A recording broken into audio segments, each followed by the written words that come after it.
Macron reçoit une terrible nouvelle. Jean-Luc Mélenchon, la gauche et les groupes de la société civile contestent l'interdiction des réseaux sociaux pour les moins de 15 ans. Accrochez-vous, Français, car le château de cartes de Macron s'effondre.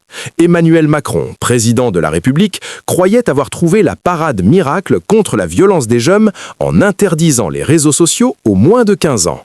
L'Assemblée nationale a voté pour, en janvier 2026, avec un soutien massif de Renaissance, du Rassemblement national et des Républicains. Une alliance improbable, un front uni pour protéger nos enfants des algorithmes addictifs, des contenus violents, du cyberharcèlement qui ronge le sommeil et la concentration. Gabriel Attal, ancien Premier ministre et chef du groupe Renaissance à l'Assemblée, a poussé le texte, promettant une application dès la rentrée de septembre 2026. TikTok, Instagram, Snapchat, X, Facebook, Threads, tous visés avec des vérifications d'âge draconiennes via selfie ou pièce d'identité, comme pour les sites adultes. Macron jubile sur X, un pas majeur pour protéger nos enfants. Mais voilà la terrible nouvelle qui le frappe comme un boomerang. Jean-Luc Mélenchon, figure emblématique de la France insoumise, mène la charge avec la gauche et les associations de la société civile pour torpiller cette mesure liberticide. Pathétique hypocrisie. Pendant que Macron accélère la procédure, ignorant les échecs passés, rappelez-vous la majorité numérique de 2023, jamais appliquée pour cause d'incompatibilité européenne, Mélenchon dénonce un paternalisme numérique qui masque l'échec total du gouvernement.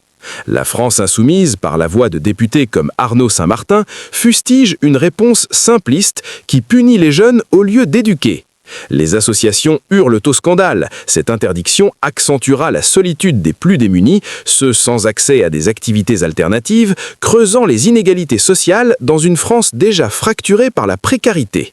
Les experts en droit sonnent l'alarme. Le texte est juridiquement fragile, potentiellement contraire au droit européen. La Commission européenne l'a rappelé, seule l'UE peut imposer des obligations techniques aux plateformes géantes.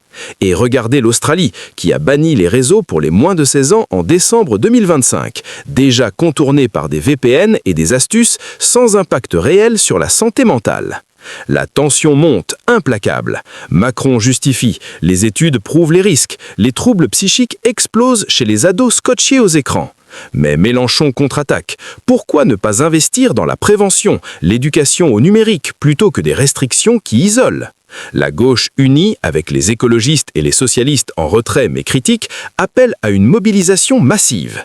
Les groupes de la société civile, comme les associations de parents et de défense des droits numériques, préparent des recours judiciaires, arguant que cela viole les libertés fondamentales.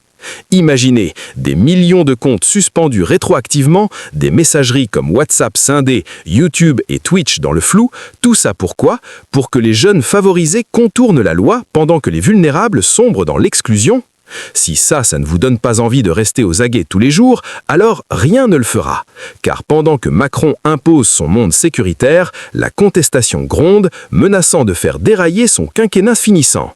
Les enjeux sont colossaux. La santé de nos enfants contre une surveillance généralisée, la liberté d'expression contre un contrôle paternaliste.